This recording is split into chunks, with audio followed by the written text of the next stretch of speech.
Does the Bengay trick work for bats? We started talking about that before the break.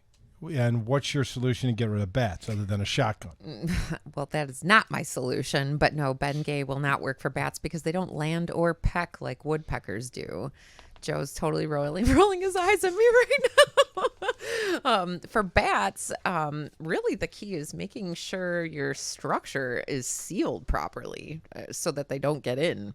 I mean, bats are good. They eat mosquitoes. We want them to be around our properties. You can install a bat house to, encourage those populations, but making sure there's no gaps in the attic, and around your foundation and stuff too. That's the most important part of keeping bats out. Janelle. Yes. It's amazing how small of a hole the bat can get in. Oh, yeah. It is. And just like when we talk about mice too, if you fold your ear over and that cartilage, that's what their bodies are made out of. So like they can squeeze into tiny little specks and openings. Hey, can we talk about those wasps that you had? Sure. What about them? Well, Joe had wasp at his house? yeah, he was telling me on So a we break. dug up what is it called? Ground wasp? Ground bees, yeah. Right?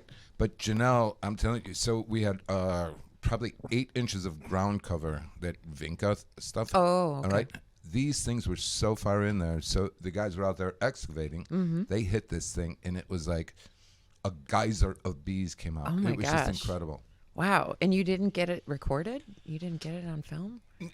I didn't think like you, Janelle. No, I wanted them gone in a hurry. Joe's running. Joe's running the other way. I called Rose Pest Solutions and Okay. said, "Whoa, come out there Monday," and that really wasn't going to work for the concrete guy schedule. So Okay. I got a whole bunch of wasp foam spray from the hardware store. Right. Right, like 5 cans I poured down there. Then finally I had to revert to something else. Okay, so What did you do, Joe?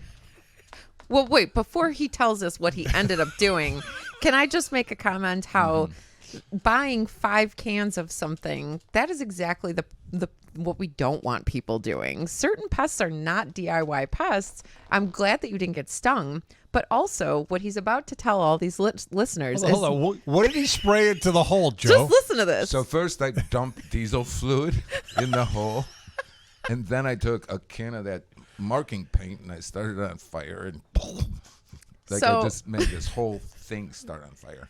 And then what happened? No more bees. The fire department came.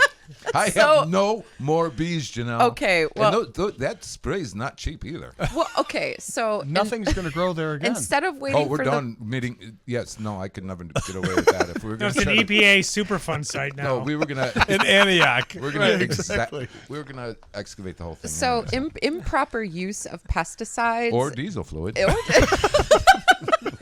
No laws were broken. is what we don't want happening. And Right.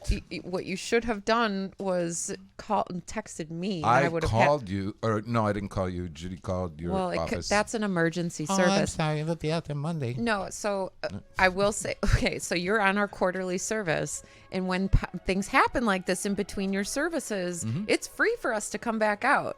Oh, So- I know that. So, We depend on you for a lot of things. so I'm just saying, like, for people who have our preventative maintenance, just call us. That's what we're here for. That's what it's guaranteed for. Phone number.